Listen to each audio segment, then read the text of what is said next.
Hey, welcome back to Robot Cantina. Today we're going to tackle the sprocket change so we can increase the top speed of our street legal go-kart with the possibility of improving our 0 to 30 times. So put down your crayons, grab yourself a bowl of mac and cheese, log into your neighbor's Wi-Fi, and I'll see you over at the garage. So, in the previous episode, we put our street legal go-kart through some basic performance testing at the Hillbilly Proving Grounds. Now, one of the key tests is, how fast can the car accelerate from 0 to 30 miles an hour? Some folks mentioned in the comment section that perhaps I should do the 0 to 30 test a little bit differently than I normally do. But keep in mind, the reason we do the 0 to 30 test starting off in third gear is that's the way the drive system was engineered to work. Or, in other words, the ratios are ideal when you consider we're also using a torque converter or CVT system. You see, even though the car is in third gear, the torque converter or CVT system is effectively in first gear. It's actually quite simple, but why take my word for it? So let's look at how the car performed in episode 27 when we used third gear as our starting point.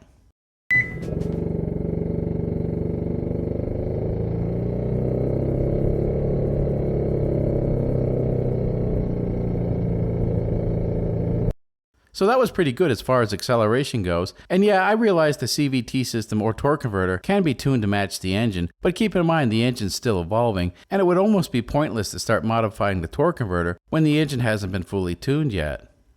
So let's take a look at how the car accelerates if we start off in first gear. Now keep in mind this car doesn't have a real clutch, so shifting can be a little bit tricky and slightly slower than one might expect.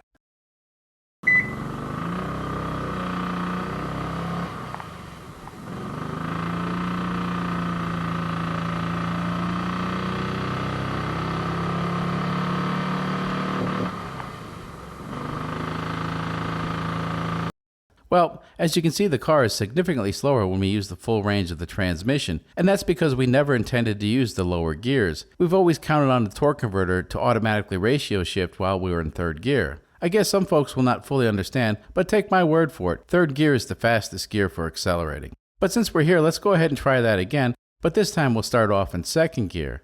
Now in the past, and I'm talking way back when we were running the 212cc engine, second gear could be a little bit faster, but that all depends on the engine modifications. For example, with the 212cc engine, with all the high performance goodies, including the hotter camshaft, we actually did better starting off in second gear. But that was the older engine. The newer 420 engine, well, it's got a lot more torque and it really likes third gear, but let's see how it does.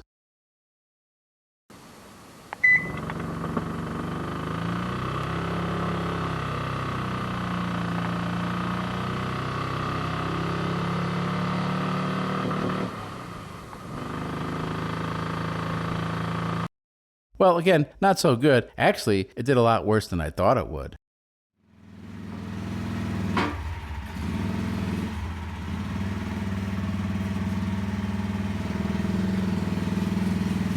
So here's a great example of how first gear is used on our street legal go-kart. From what I'm told, most Fords can't even do this, even with a normal engine. Anyway, the reason we're focusing on acceleration is because we're going to be changing one of the sprockets today, and that'll definitely affect the acceleration. It might be that after the sprocket's changed, second gear may in fact be better, but it's going to be close. Now there's a lot of stuff that has to come out in order to change the sprocket, and here are all the parts involved. Well, the good news is only half the parts need to come out because the system was designed to be robust and serviceable. The only change we had to make in the system so far was the idler sprocket. For some reason, the sprocket was causing some problems and was rapidly wearing out. We ended up replacing it with a roller skate wheel, and believe it or not, it's been working flawlessly ever since, with no detectable wear. Okay, well let's get to it. The main purpose of the sprocket change is for the new engine we're building for the car. Now, the new engine will have a billet rod, stiffer valve springs, and of course a supercharger. Anyway, the new engine will have significantly more torque, and we'd like to keep the RPMs at or below 4,500 for our high-speed runs. So today we're going to swap out the 21-tooth drive sprocket for a 19-tooth sprocket. Not much of a change, but it might be all we need. Now, if you're interested, there are 27 other videos on how this car has evolved, and several videos explaining how the sprockets in the drive system works.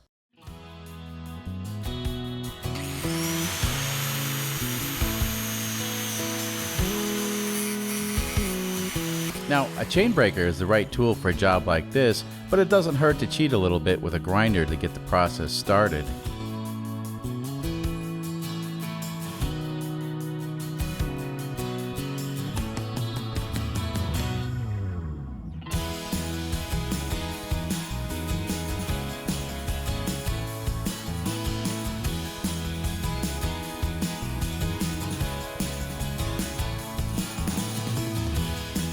The chain is still in great condition. It's a bit overkill. We're using a RK530 O-ring type chain because we had problems in the past with lesser chains.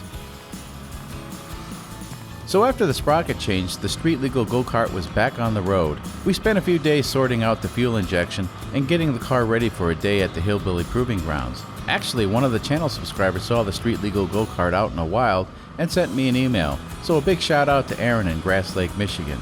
I have to say the car is nearly perfect now. The engine starts right up, and overall the performance with the electronic fuel injection has been great. The only thing left to do at this point is of course get some new performance data.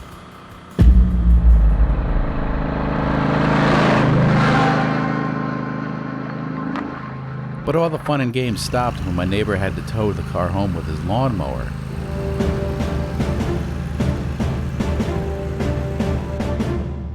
Yeah, we broke it, but fortunately help was only a phone call away. This time the tow truck only had a few more horsepower than the car it was towing, and it only cost me a cup of coffee. So what broke? Well, the engine still runs terrific, but the car just won't move. The pulleys still seem to be connected, and the chain drive is still intact. However, there's a terrible sound coming from the transmission. Fortunately, there's an access hole in the bell housing, so let's take a look. I can see some damage already. Let's stick a camera in there.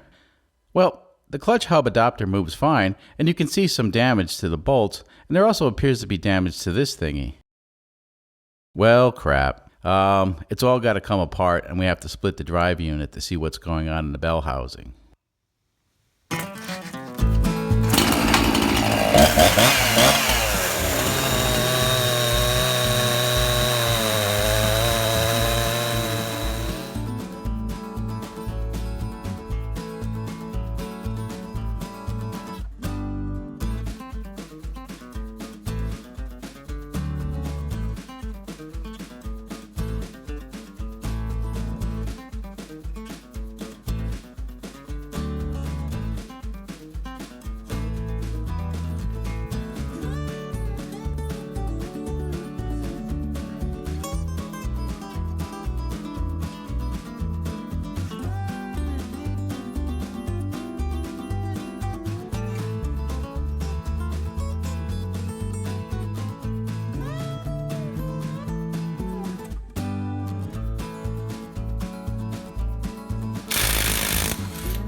Ouch!